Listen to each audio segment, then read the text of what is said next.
Well, thanks for that introduction. It's great to be with you folks here. I'm here coming out of San Francisco, Silicon Valley, the kind of West Coast. I know there's a lot of you, I understand as many as 1,000 of you across the country, all different parts of the United States, which is awesome. And I think this is actually a good talk for folks like yourself, financial advisors, financial planners, helping people really think out next 10, 20, 30 years, how they kind of manage their own money. Because there's a lot to be thinking about here, folks, as we talk of, and I'll be laying that out at this talk here called the Inexorables. The Inexorables essentially are going to be, we're talking about big technology changes, big kind of massive trends that are inexorably coming in the next 10, 20, 30 years. I'm going to be talking to you about these, and it's going to be a very visual presentation here.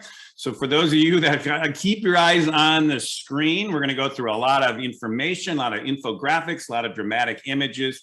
Coming from my background at the early Wired magazine, I like the visual way to tell the story, and we're going to have plenty of slides today.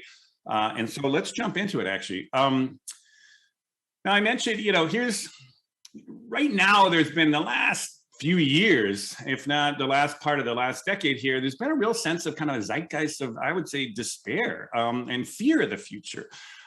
This is the cover, the final covers of the magazine I came to the early Wired magazine with the founders, and then she ran the magazine back in the heyday when we were very positive, optimistic, kind of forward-thinking kind of magazine. And here was the Wired cover that ended 2020, the pandemic year, bleak, dark, the virus feeling there.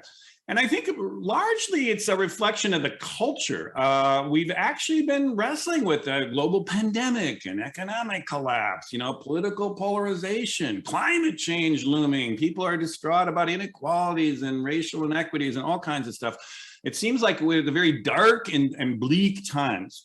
But honestly, that doesn't map on to the world that basically I've been tracking alongside those reflections. Those things are truly challenges and things that we got to wrestle with. But there have been so many positive things that have been building and are yet to come in the next 10, 20, 30 years. And so what I really think is we need a new kind of narrative, what I would call the positive reframe. Looking at what are many of the things that are happening around us that are not detected. They don't show up in the news as much. They aren't the things that are kind of screaming the headlines, getting everyone's attention. But nevertheless, they are fundamentally shaping our world and rolling out inexorably in the coming years here today. And so the way I talk about this is, as I mentioned, it's the Inexorables. Now think about this these are technology developments, new technologies that are inexorably coming, or they're massive trends, demographic trends, for example, that are inexorably coming. They're not totally inevitable, like you can just sit on autopilot, but they are really going to be hard to stop, slow down, or even kind of channel. And I think it's this inexorable developments that are shaping up the next coming decades here that people like yourself, particularly people who are managing people's money or advising people on finances, you really have to understand much closer. Now, some of them have to do with information technologies, the next iteration of the digital revolution, including universal connectivity. We're going to be connecting up every single human on the planet within the next 10 years. A crazy thing that's going to happen, first time in history that will have all human beings connected within 10 years. We're going to see on the backs of these connections ubiquitous AI or artificial intelligence, things that are going to super empower not just businesses or occasional startups that are playing in it now, but really all kinds of individuals all over the world. This is going to lead to accelerated innovation. I'm going to talk more about that later, but this is an inexorable thing. We're going to actually see a speed up, I would say, in innovation that's going to happen. We're watching now out of the kind of information technologies, we're also going into new energy technologies around clean energies that are inexorably building right now. Electric mobility coming off the internal combustion engine. This is going to play out in the next 30 years. We're going to watch also in the biotech sphere, a third area of technology. Our genetic understanding is really just beginning. And ultimately, it's leading to our ability to actually manipulate, engineer, genetically engineer, but also biologically engineer all kinds of different materials and ways we can actually foods animals, materials in the world. We're also seeing beyond technology, we're going to be seeing a generational change from a world that's been kind of dominated by the baby boomers into one that's going to be dominated more by the millennial generation and the younger generations. And we're also seeing a different kind of America that's emerging through new majorities of political coalitions. That's going to change the politics.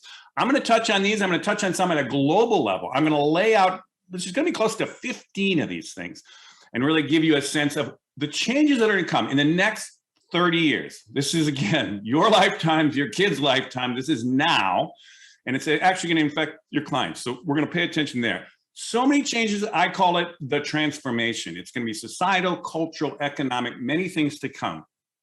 And at the very end, I'm even going to say, on even a bigger scale across the entire century here, many of these changes are going to add up to almost like civilizational scale changes, something I'll flick at a little bit.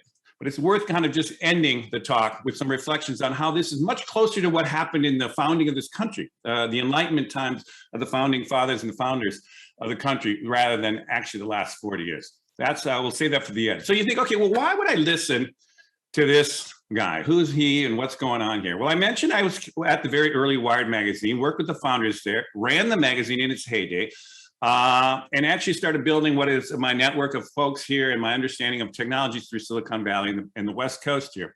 But one of the things I also did was I authored a very influential and controversial cover story back then, 25 years ago, called The Long Boom. And at Wired 25 years ago, people didn't, it was very early days of the internet and very early days of globalization. And people didn't understand, how was that world going to play out? What was really going to happen in the next 25 years? What would the world look like in 2020? This is in the mid 90s when I wrote this thing. And I wrote it with a co-author, Peter Schwartz, and we told the story of the world. We stepped back as though we were historians in the future, telling the story of the world from 1980, which was kind of the roots of the digital revolution, the beginning of computers, through the mid 90s, where we were writing from, into 2020. And we laid out a largely positive story of what was going to happen as these technologies scaled up and the world fundamentally changed. And here it is at 2020. And this, by the way, went into a book, went into many languages, and it was something I spoke about for many, many years. It was a very influential kind of way to reframe what was going to happen out of that 90s digital revolution.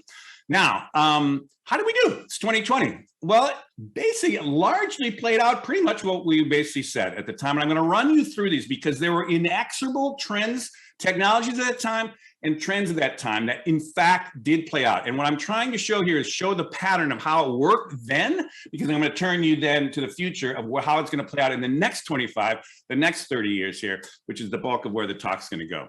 So the first thing we were talking about is, hey, those little computers were going to get increasingly powerful. Now, this is a thing called Moore's Law, which is basically every 2 years, engineers can get about twice as many transistors on a chip, which doubles the power of these chips. Now, this was happening as early as the 70s, but it kept going for the entire time here. Now, this is a logarithmic scale, meaning as you look at how the scale on the side there is going up by a factor of 10, because there's no way you can show the growth of this in one slide like this, because it would literally go through the roof. Now, this has been happening literally through the entire time, going doubling and doubling and doubling in power.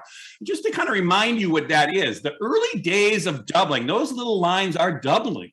They are doubling, and you can see how, oh, they're starting to get big. Well, if they keep going, you'd shrink that, and boom, you're gonna bring it up another one. And you know what? You gotta shrink it again, and it goes up another one. Well, the thing is, if this keeps going for 40 years, this essentially goes through the ceiling of your house, through the kind of up two floors up, then it goes 4 floors up, then pretty soon you're in skyscraper land.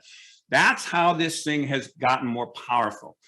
The flip side is the costs came dramatically down. And so look at that same logarithmic scale on the other side. In 1980, it cost $700,000 for a gigabyte, 1 gigabyte of storage.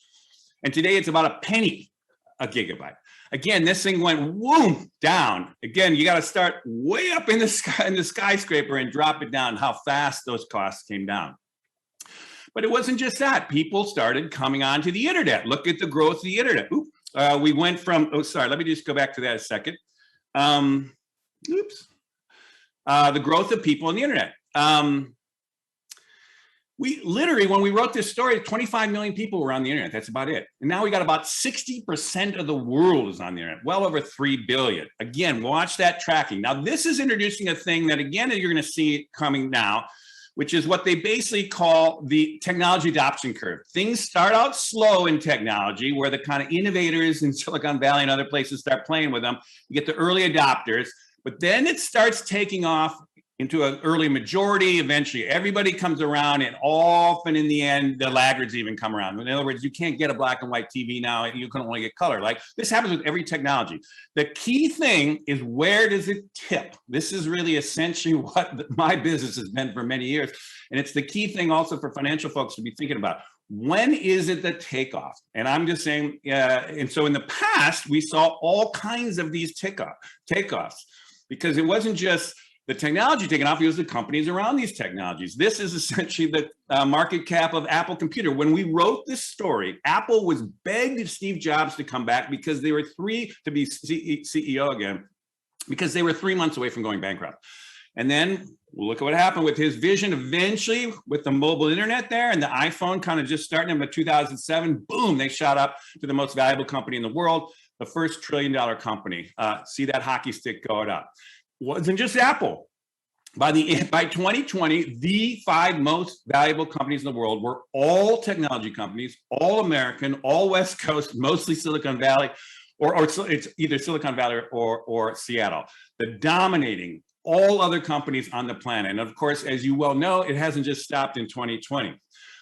It wasn't, but then the growth wasn't just in technology. The growth of the entire American economy kept going from 1980 to 2020. That little dip there was the pandemic, but we're back up above the pandemic now. It's, China wasn't just America. China went from a kind of 2-bit economy to essentially the second superpower in the course of that same amount of time.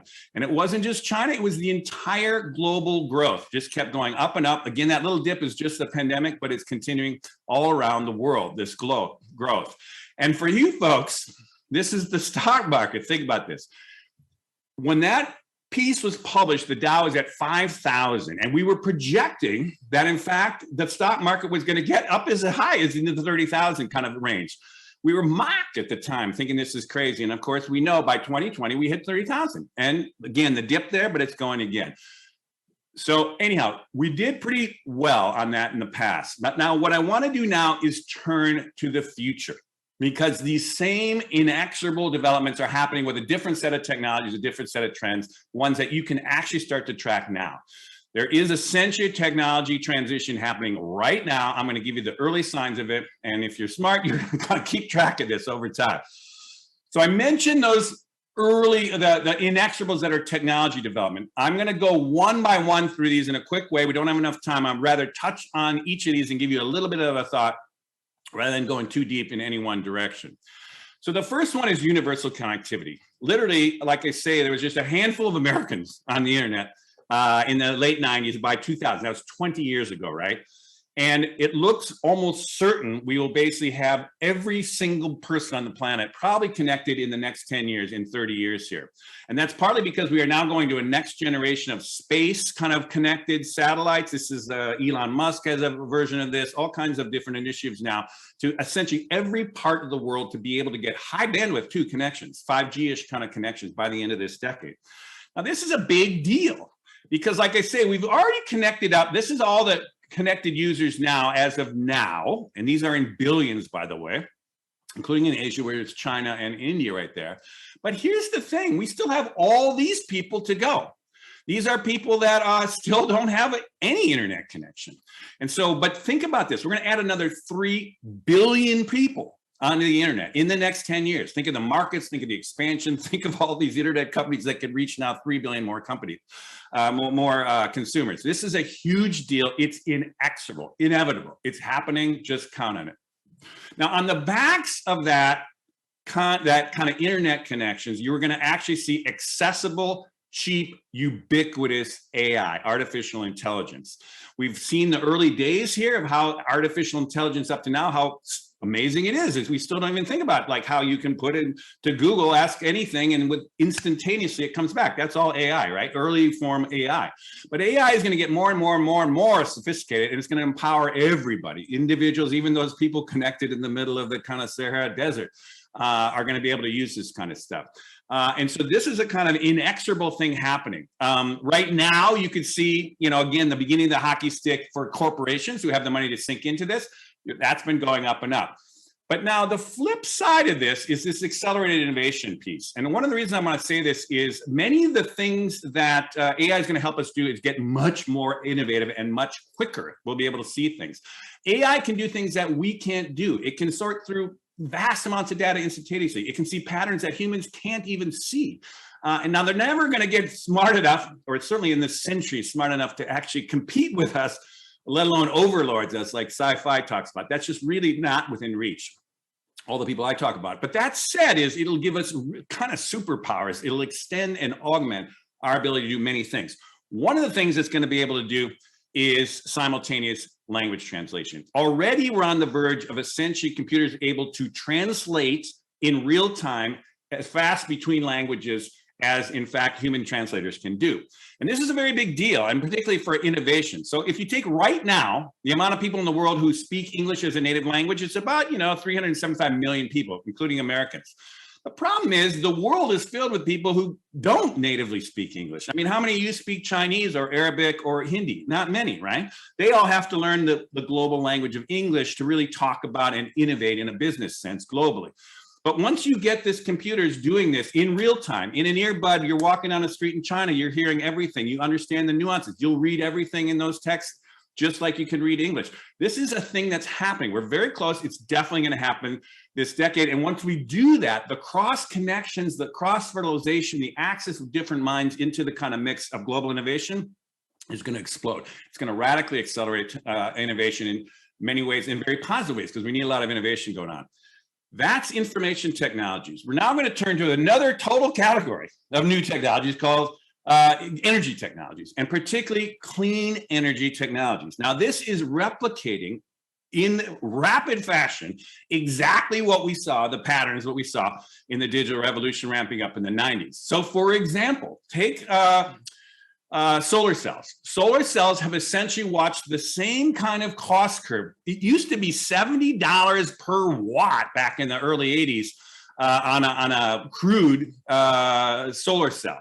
But now it's literally pennies. And again, that drop in price has led to essentially a ramping up of growth. And so we're watching this hockey stick. The tipping point has already happened with solar. It is starting to ramp. It's even now going into what I mentioned, the logarithmic scale. Again, this is that log scale going up by a factor of 10, and solar has been tracking that for the last 20 years. And it's expected to keep going right up that ramp, just like that Moore's Law ramp. So that's kind of the clean energy sources. It also works with wind and all that kind of stuff. We just don't have the time to go into that. Now shift to electric mobility. Same thing happened in that electric mobility that we actually watched too. The price of battery packs, the core necessary technology essentially for electric cars, has come down dramatically in the last 10 years, driven, by the way, by an entrepreneur, Elon Musk, with Tesla, in the same way that Jobs drove that kind of energized the entire computer market with iPhone and others. He basically has done that now. We're expected to see, this is another slide here, very similar, but we're expected to see the prices go down 3 to 5 times by 2030. So this is not because as you scale more of these and you have more people doing this, and the number is, basically the scaling brings the price down. So we're going to see it even go, so electric cars are going to be cheaper than internal combustion engines by far, and they're actually going to be much better. And so what you're starting, because they don't take maintenance, they actually, they're safer, honestly, because they don't get all kinds of reasons for this. So what you're watching now is not just Musk, but every car company in the world now is starting to ramp up. And so we're watching the beginnings of that tipping point. Now, are we quite at tipping point? Probably not yet. But in the next 10, 20, 30 years, it's gonna scale up in the same kind of way we've seen it. That's energy technologies. Now we're in the third category, which is biotech, happening right alongside here, genetic understanding. 20 years ago, we hadn't even cracked the first human genome. We didn't even know what the genetic makeup of a human looked like until we actually had a huge project that came in about 2003. It finally was finished to actually do the first one.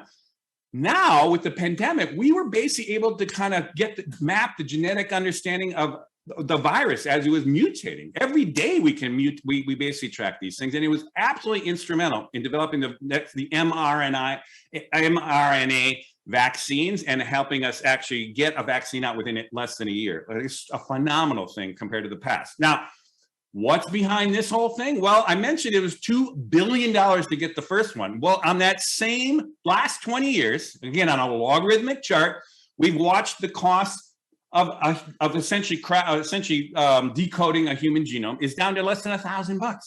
Now, that is better than the Moore's Law. Moore's Law took 40 years to get through this. In 20 years, we've already gotten the costs to drop super dramatically on this log scale.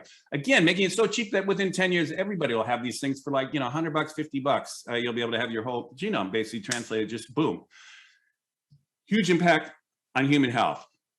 On the other hand, there's been a big breakthrough on genetic engineering. This thing you might have called and heard CRISPR. CRISPR is essentially a cheap, easy way to now genetically engineer these genomes. We're not doing it on humans because that is very dangerous, but we are starting to do it on all kinds of plants, animals, all kinds of things. And this has big impact on materials. So like all our building materials, much of it is wood and all these things. You can actually genetically engineer trees now to do stronger wood, heat resistant wood, all kinds of stuff's coming now. This is what they call synthetic biology. And there's many applications for this. It's early days. It's probably the least developed of these three technologies, big areas, but it's essentially going to have probably the longest term impact across the century.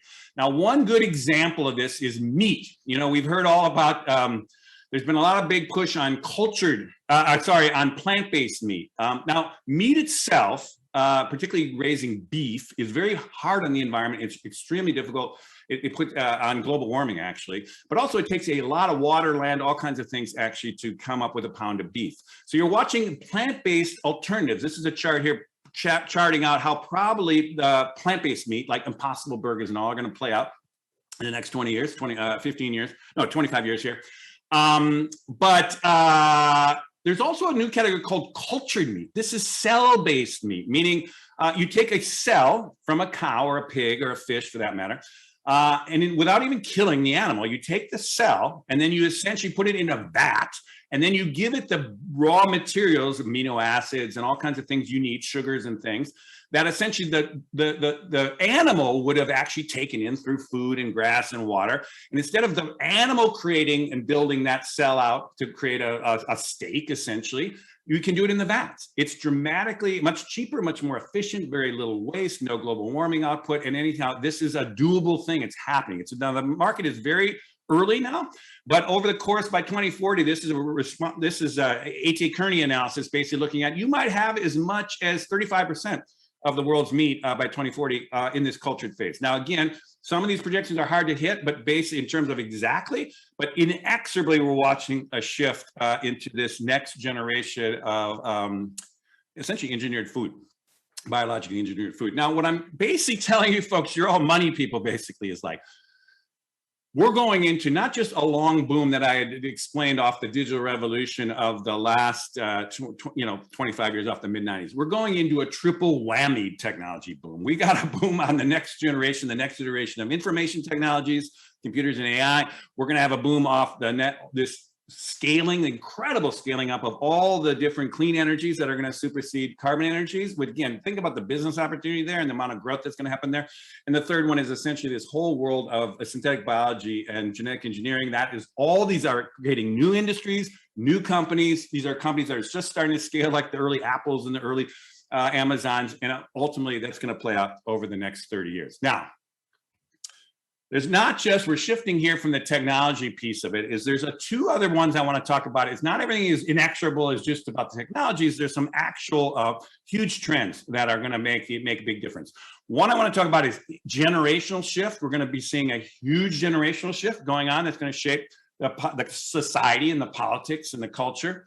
And we're also seeing new majorities emerging in political coalitions that I'm going to touch on just briefly. If you really have to understand what's coming here, these two things I think are inexorably coming. The first one is the generational shift. And essentially the last 40 years was defined, essentially it was a boomer, the baby boom was the dominant generation, the dominant political force, the dominant working environment. It was essentially shaped the culture. It was a huge generation, and it shaped the United States in very profound ways. We're now watching the millennial generation, often their kids and also immigrants, that are a different generation, just as big, in fact, bigger, and ultimately going to shape the country in equally profound ways. Now, the way to understand that visually is this is essentially the population of the United States right now, or as of 2020. I put everything into 2020 terms because that's our baseline here. And basically, these dark things essentially are showing you these are the people that are the guts of the economy. This is where people work from 20 to 65. They start to retire. They're essentially running the country, basically, and also the driving force in our politics. Look what's happened there now, folks. The baby boomers, half the generation is already retired. And as those numbers are going down, actually, we're watching people inevitably, inexorably dying off. And you're also watching the millennials have now completely come of age. They're basically in their mid-20s through their 30s. And they are a huge generation. By the way, as higher up is more bodies, right? Gen X, a smaller generation, doesn't have the same kind of impact culturally, but a lot of you probably here are Gen Xers there. But one of the reasons we don't talk as much about that is just sheer numbers, basically. You don't have the same kind of numbers. But let's just go out 10 years. Again, one thing about demographics, you can just play the numbers. And look what happens here. All baby boomers will be retired. And by the way, or fading away. So because of that, less of a force in politics, less of a force in everything, culture, everything. And look at what's happening. Now you've arrival of the Generation Z. This is a generation after the millennials. That's the name we're kind of giving for it for now. Might change with time. But that said, is the important thing here is they're smaller than in terms of size in the millennial generation, but they are very aligned with their values. They're all kind of aligned in terms of what they think of the climate change is a huge issue to them, or many issues. They align very closely in ways that essentially make it even a bigger kind of group that are going to essentially make a huge impact on our culture. Again, push this out just another 10 years to 2040. Again, look at how the millennials and Gen Z are, without question, the dominant force in America, and frankly, for that throughout the world. And again, baby boomers increasingly irrelevant, and Gen X by that time starting to retire. And ultimately, by 2050, this kind of 30-year thing I'm doing here, this is America, right? In fact, even the millennials are starting to go out here, but this is not that far away, folks. And of course, if you're investing, talking to investors, these millennials are investing, they're got to start thinking about when they start retirement here. We don't know about the generations after that, too young. We don't know what's going to happen, but basically this is a very different world than what we had before. Now, the second piece I just want to talk about here is new majorities. And when I say majorities in the culture, but really majorities in politics and stuff too. And one of the things that's critical here is that the millennial generation and Generation Z, the younger generation under them, are both about 50-50 people of color and white Americans. So white and people of color, essentially about 50-50, in a way that the boomers, very different generation, predominantly white, overwhelmingly white, and even Gen X like that. So this is a huge thing to think about. Now, so we got to think this is changing the country. We already know kind of anecdotally, but let's look at the numbers. Essentially, one of the key things is immigration, and that's been a big issue recently. And if you look back on this slide here, we essentially, by 2020, had reached the levels of immigration that we were actually at the beginning of the 20th century, meaning about 15% of the people in the country were immigrants by 2020, which is what was in the great heyday of kind of the European exodus out of Europe into the United States right around 1900. Now, that's percentage of the population. But because we have such a much bigger population, the actual numbers of immigrants essentially were much bigger now. So we had about 45 million folks that were literally first generation immigrants who were part of the population. Now, I know that's created some issues, but I'm saying this is the facts of just what's happening. Now, so what's happening, of course, from this, or over the course of the last 40 to 50, and now another, let's say 100 years here, this is going back to the 60s. As the more immigration happened and people of color kind of, or immigrants, but also predominantly a lot of people of color coming from Asia, coming from Latin America and other places, as they've kind of gotten more, the percentage, as a percentage of white people, not the raw numbers, but the percentages come down. So here's where we are basically right now in 2020. Now, this is inexorably keeping going. This is going to happen, they think, by about 2045. I have 2050 here just visually, but 2045, I think it's going to be where whites will be a minority in the entire country. This is already the case, by the way, in California, in other states it's happening like Texas and others quickly, but for the entire country, this is where it is. Now, this is a different kind of America that's working itself through. Final little thing is education. If you really start looking out again into the future, this chart is going to 2050.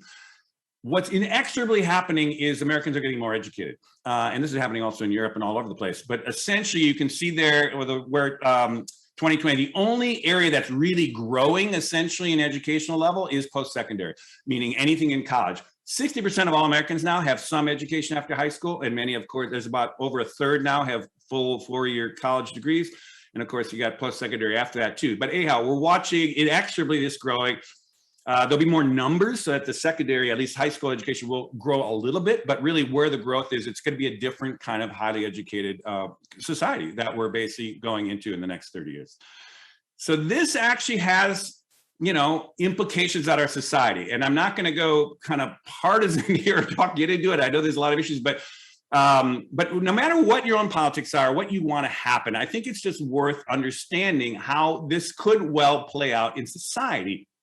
Again, I'm not going to get into the details of this. It's a very kind of difficult kind of subject sometimes, but it's worth understanding that politics does have essentially cycles, dominant cycles. And for example, if you go back into the post-war boom, coming off the Great Depression, World War II, it was dominated by what you would call a progressive or a liberal politics. It was more, a lot of more government money, investment in infrastructure, much more spreading the wealth lower into society.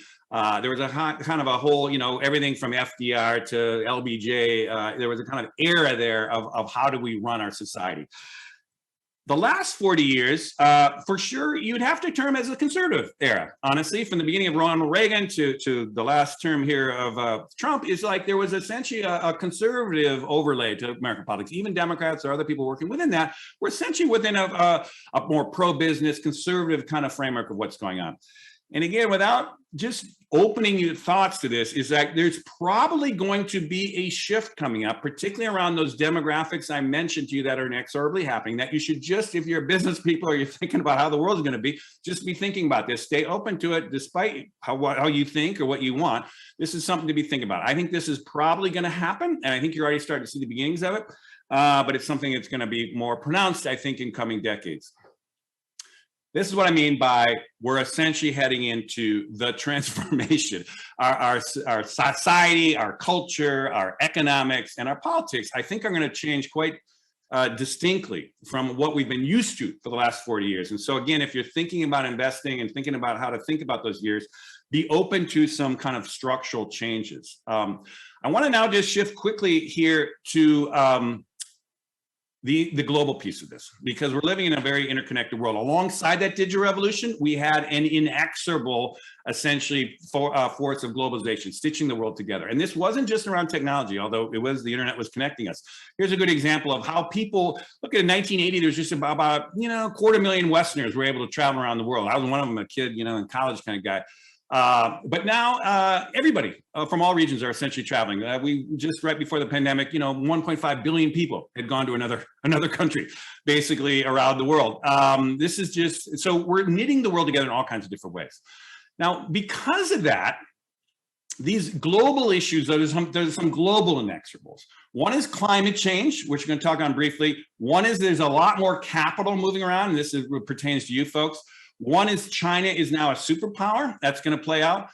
One is that people all over the world are moving to cities. People are also all over the world are getting increasingly well off or affluent into middle class societies all over. And ultimately, we're watching women, led by the West, but all over the world, are essentially starting to equalize their role in society. Now, we don't have a ton of time to do this, but I'm going to basically run through this relatively quickly, because I think, again, inexorably, these are trends that are just going to happen. One is climate change. Used to be a very controversial conversation, talking to audiences over the last 10, 20 years even. Less controversial now because the numbers are really happening. I mean, we're watching inexorably the heat of the planet going up. All the hottest weather we've ever seen has happened in the 21st century here, last 20 years. We've seen that.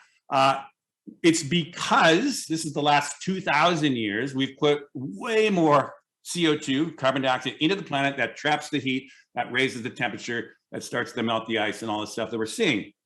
And that is a hockey stick we don't want to keep going, because the higher up that goes, the more problematic it is.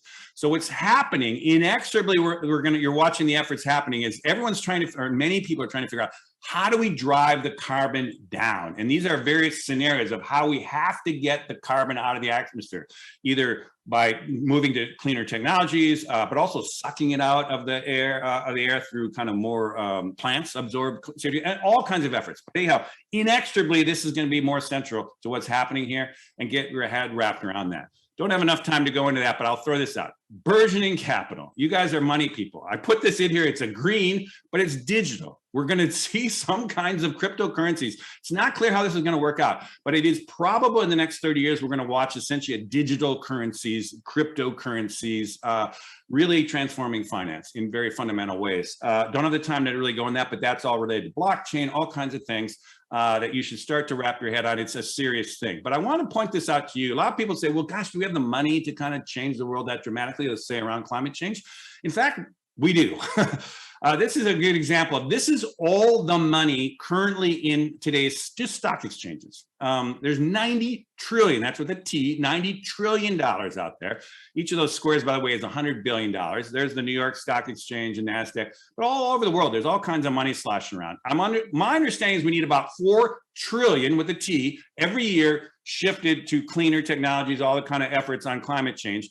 More than enough out there, and we're already starting to see how the markets are shifting from, they're totally pulling out of coal energy, they're starting to buckle oil, and they're starting to move into clean technologies among one shift that's happening. Have we hit the flipping switch? Does it start to move faster? That's a question I leave to you folks, but I would say inexorably we're watching this shift happen. The question is a little bit of timing. It's going to come. Another thing is China. China as a superpower. By the way, I was a foreign correspondent in a prior life before I went to Wired. And I covered China. I was basically in Asia. I was in China in Tiananmen Square, for example. This is Shanghai. This did not exist when I was there in the early 90s. And it is now just a recent shot of Shanghai. China's gone through unbelievable changes in the last 25 years. One of the things they did is not all, people get scared of China, but it's not, much of it is very good. For example, they pulled 800 million of their citizens out of extreme poverty. Extreme poverty means less than $2 a day you're living on, right? That's the standard around the world right now. And so for the whole world, this is a chart of what happened since 1990 to close to 2020 here. All that red there is where China was. China drove those numbers down to almost nothing now. And the blue one, which is South Asia, is essentially India.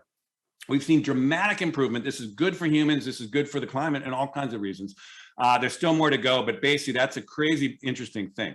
What they've also done is laid an insane amount of infrastructure, which lays the foundation for future growth. Now, here's just one example of China's investments into high-speed railways. I'm in California here. We have had the hardest time getting a high-speed railway from San Francisco to LA. It's still not there, and it's still caught up in all kinds of legal things. It's the only one in the country, in the entire America. Meanwhile, the Chinese have done about 35,000 kilometers. That's like going back and forth across the US multiple times, many times.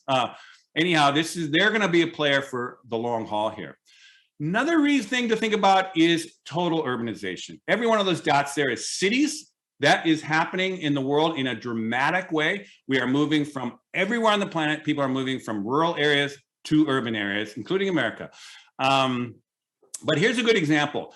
For all of millennia, more people lived rurally than urban across the world, except we finally tip the point in 2010. 2010, more people had migrated to cities, and it's just continued to go up. If you push this out to 2050, these are reasonable projections here. Those are the numbers of rural people. They're topping and going down, and ultimately the world is shifting into urban cities. All over the planet, we're cramming more and more people into cities. Ultimately, 70% of the world is going to be in cities in 2050. That's a good thing for many reasons, actually. One of which is cities have much more economic opportunity. They're much more efficient. They're much more innovative, all kinds of crazy things. One thing that happens is essentially more opportunity to pull people from, again, pretty destitute rural areas into essentially more economically dynamic cities. Now, here's the thing about This is the middle class majorities. What's happening all over the world are you are getting people who are now entering the middle class where their parents had been really poor peasants, farmers, right? And middle class, this is in a global context. So for example, middle class in a global context means someone who can afford a scooter, maybe a refrigerator, and maybe an air conditioner. It's not American middle class. But when you take that number, it's crazy how by just this last decade, we have passed the point where half the world is middle class or richer. By the way, any middle class American is rich, essentially, in a global context. And so this is the state of play right now. If you put those two together, it's about a 50-50 split. Poor is less than $2 a day. Vulnerable is less than $10 a day. And middle class is up from that. And rich is, today, Western. This is what we're expecting the next 10 years. We're going to probably add another 2 billion, almost, it's actually 1.7 billion more middle-class people around the world. And again, I showed that little echo there. That was the previous slide showing how middle class growing, vulnerable going down, poor going down. This is a good thing for humanity, and also because middle class people are more stable. They invest in education, all kinds of things that it becomes a much more stable and better world. Final thing that's inexorable here is women are equalizing. I know in the West, there's still a lot of playing this out and, in terms of how equal are women, but from a world historical context, it's just crazy the amount of change that Western society has seen with men and women roughly equalizing. Still room to grow. I got a daughter is 28.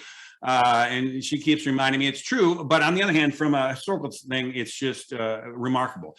What's happened in the West is essentially been echoed all around the world. And here's a good metric for that is how many children women have. From the 50s, how it's kind of come down to the 2020s in Western context. Again, development allows women to have more opportunities, less children, less need to do that. This is happening all over the world now. It's being echoed all over the world. And even in the most developed countries like in Africa and others, this is happening. And as you extend this out, this is inexorably happening. Good thing for people, good thing for the world, much more stability, essentially, in what's coming. Now, that all brings us into essentially not the next 30 years are going to be many changes happening in America, many changes happening on the world. We're entering a really big time of transformation. And that, where I'm going to end here, is bringing back the bigger picture that the transformation could be seen historically in the way big picture of history, world historical context, as even a bigger thing than I've been laying out to you now. I'll give this to you quickly. We don't have a few minutes here to go. I think it's worth thinking about the last time the world went through a civilizational change, like the fundamentals of a civilization change, was essentially the Enlightenment. This is about 1680 to 1800. This is a picture of the founding fathers in America here, founding founders, let's say. It was all men at the time, but the American Revolution was the tail end of the Enlightenment. But what we saw in the Enlightenment, mostly in Europe, some of it in the end, particularly around politics in America, was of absolutely phenomenal level of civilizational change. We essentially invented steam engines, which changed the world in fundamental ways that never happened before. We essentially figured out carbon energies, coal, eventually oil, to scale up energy in a way that we couldn't even have dreamed of essentially prior to this. We created the Industrial Revolution to scale up production of goods in ways that was just world historical, and it's raised wealth all over the planet. Financial capitalism. Before this, there was no way to actually invest and reinvest and grow money and actually scale things up. We essentially invented it. It was invented by the Brits, essentially, back in around 1700. Representative democracy, like I say, that was where the Americans and also the French and the French Revolution fundamentally changed the way we essentially govern ourselves through politics. And ultimately, we invented nation states. Now, the thing to point out here is these were all invented literally 300 years ago, and we're still running. That's the operating system that we're still running on today. And so what I'm pointing out to you, without going, and this is a whole other talk I do, is that essentially I think something roughly the same is happening in our era. And our era starting about the introduction of computers in personal computers in 1980, but ultimately through the whole century here. And if you take those 6 things there, we are going to essentially see, I think, a fundamental civilizational scale change where we will essentially supersede all these. Their steam engine, our digital computers, is their steam engine. It's essentially extending the power of people through our brains in ways that are just no one could have dreamed of before. We're now going off of carbon energy, given climate, into clean energies. Fundamental change on getting essentially powered by the sun and other kind of ways. They had an industrial revolution. We're going to have this biological revolution. This will take the whole century, but we are essentially going to get to the point where how we make things is going to be biological, not industrial. By the end of the century, we're going to have new kinds of ways of capitalism. We're already seeing the beginnings of stakeholder capitalism, but this can even get more, I think, fundamental changes to capitalism through this century. I don't know. This is the longer term thing, and it'll be later in the century, but I actually think we're going to see some kind of different form of democracy. It's too early to tell, but I would say stay open to this over the course of your kid's lifetime. And ultimately, we're going to have to govern more at a global level on a planetary scale, given climate change and others. These are huge civilizational scale questions. More to say on that, takes another talk, but just think we're in a really crazy time here now. So much of this is positive. As I mentioned to you, it's a reframe of the excitement and the craziness that we're into and the opportunities that are opening up. And I really believe that people in 50, 100, 500 years from now, they're going to look back on this kind of period of the early 21st century, and particularly the next 30 years. They're going to say, no, that's when the world went digital. Fundamentally, everything went digital in a world historical moment there.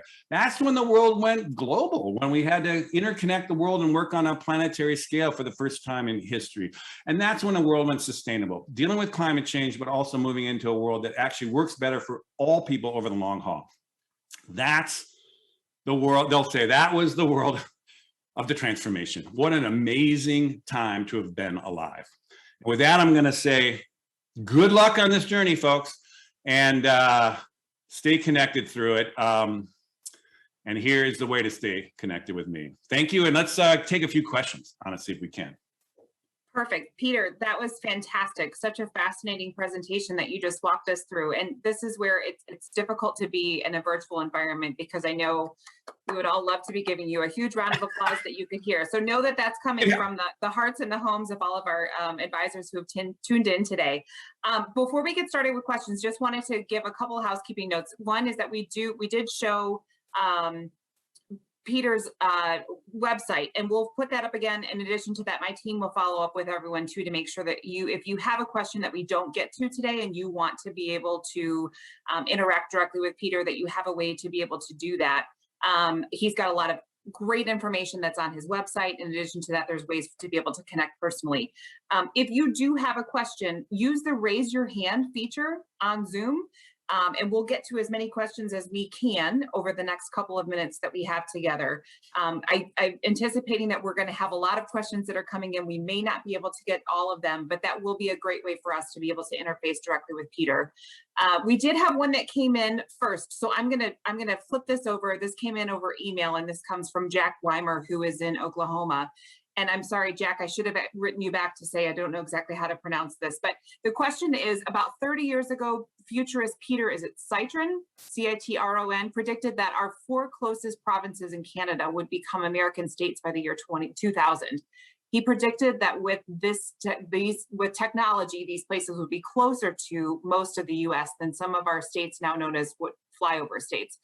Wondering what your thought is around this kind of political boundary changes, either north or south, and the impact of technology and political boundaries. And Jack wanted to let you know that he still has a copy of the Orange Wired style book from 1995. So I'll let Peter turn that one over to you. Oh, awesome for that book. Yes, we put out many iconic things from the 90s, but that book was one of them, which was it was actually a book actually put out there. Well, one thing to just point out is not all, future projections are equal. And so I don't know exactly his predictions on that one, but I will say something that he's onto something. And I think this is worth thinking about how fast changes can come, folks. Who would have thought 2 years ago that the entire economy could morph in real time around interactive group video like this? And that we would go from working at home almost instantaneously, 250 million knowledge workers around the world right now, essentially just overnight, ended up not commuting into buildings that actually working like that. All our school children immediately kind of shifted into this. I mean, these kind of changes that can happen very quickly once you have that foundation going, and it opens up new possibilities. I think that some new possibilities could well be political. Politics is the slowest to change in many respects. It has a lot of built-in reasons to go slow. But that said, is once people can connect all over the world, and once there's really you could virtually get across to Canada in that now.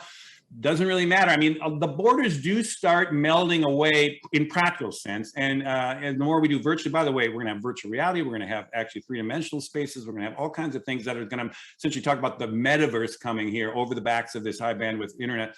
There'll be all kinds of ways to interact with people like that. And so I think it is going to boundaries will not work, will not be as important. I do think cities and clusters of human beings physically connecting is going to stay the same. Cities have always been people attracted to cities. As virtual as it is, it's still great to be humanly connected. And as long as people are going to have families and fall in love and actually want to, hang out, I mean, essentially, I think do not count cities out. But over time, I think cities will matter more than the national boundaries. And I ultimately think you're right. There's going to be a real reconfiguration of human beings on the planet, particularly around climate disruptions too. So immigration will shift too. So yes, be open to many things to happen. And our experience the last 2 years says, never say never about anything. Perfect. Great advice. I love that. We're going to take a call for a question from the audience. JD Joyce, if you want to take yourself off of mute, JD is joining us from Houston, Texas, and he's got a question for us.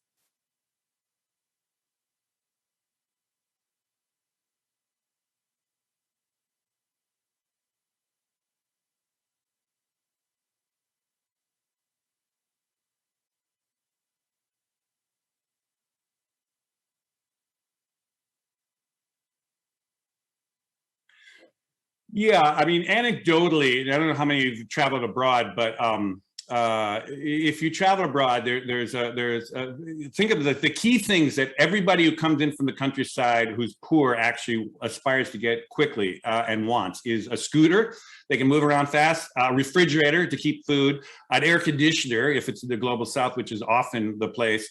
Those are like just three essentials. We think of them as just kind of basic, but essentially they're game changers, fundamental game changers for people. And also higher education and better health and a little security. That is what, technically, there's ways to define that through numbers, but essentially that's what we talk about the global middle class. So again, that would not, basically all poor people in this country essentially would be in the global middle class, and if not even rich.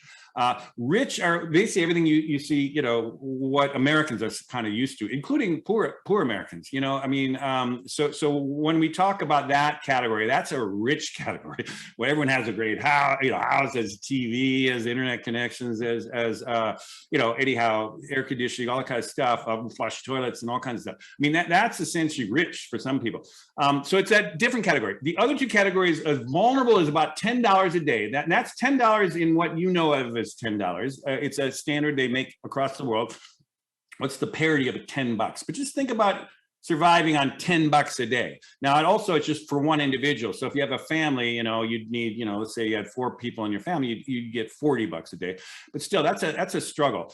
And then there's $2 a day is the poor category, the extreme poverty one. And that is one, just to put in context, basically the beginning of the 20th century, 80% of the people in the world were living on $2 a day, 80% of the people in the world. And so we've brought that down dramatically to about 10% of the world now is living on $2 a day. It's a lot of progress. It's incredible to think about. Thank you for that.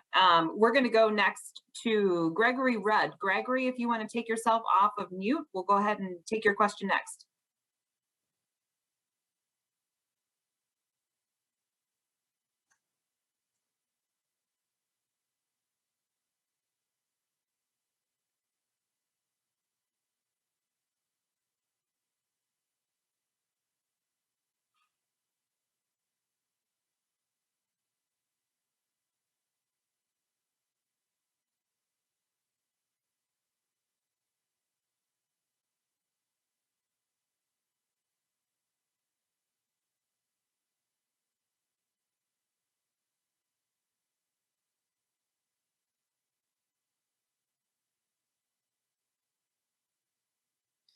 Yeah, I think you're probably referring to Toffler, the guy who wrote Future Shock and he was an early futurist in kind of the 60s and 70s.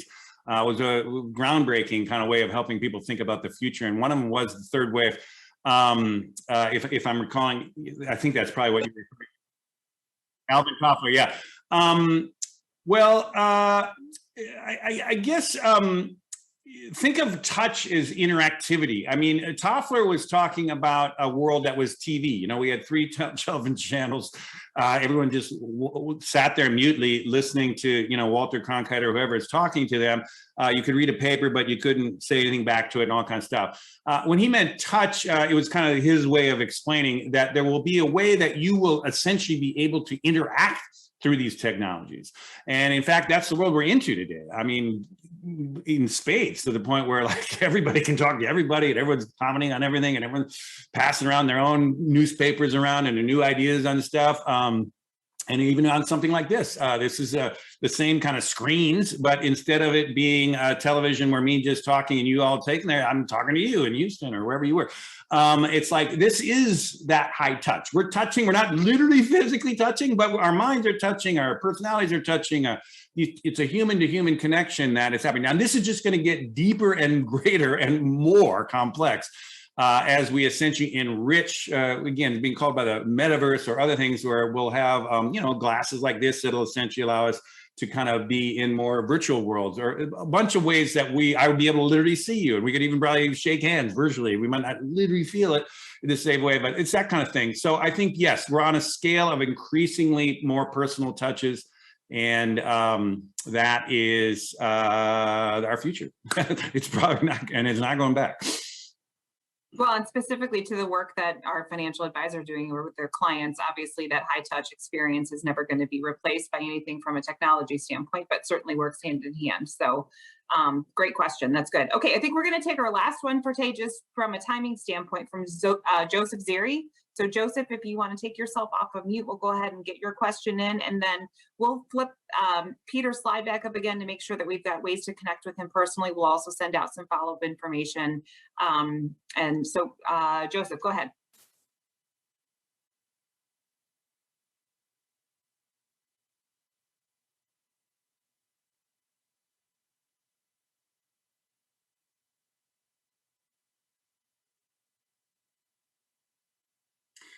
Excellent question. Great question in many respects. It's a really interesting thing. I think I'm almost positive that inexorably we're going to extend the human lifespan. Right now, let's say for men and women together, it's about 80 in the United States, for example. I think the millennial generation, that younger generation that's going to come through their entire lives in much higher health standards and understanding on genetic engineering and all kinds, or genetic understanding and all kinds of stuff, our biological understanding. They will probably live to be, I think it's going to be closer to, it won't be uncommon for people to be 110, 120. And certainly the average lifespan will go for 80 to at least 90 and maybe 100 or something like that. It'd be a very common experience. And again, people behind them as well. There's some biological limits to, as of now, that we don't understand, that it makes it very difficult to get beyond 120 years. It has to do with cellular deterioration that we don't even know why it works and things. There's a technical way to talk about it, telometers, but that is one thing that seems to be not clear if we can get past that period.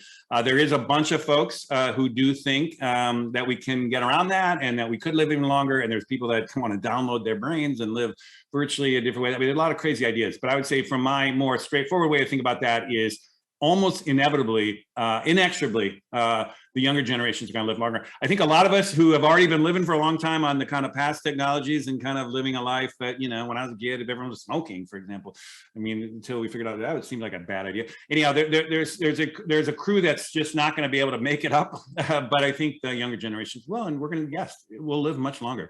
And your kids, your grandkids, it'll be average 100 years plus. That's fantastic. Good. Well, thank you, Peter, for spending some time with us this afternoon.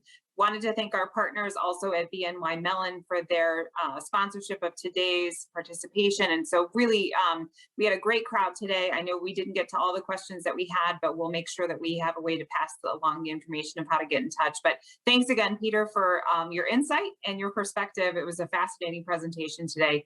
Appreciate all of our premier advisors and any guests that you had with you being a part of today's session. And we'll look forward to seeing you next time. Thanks so much.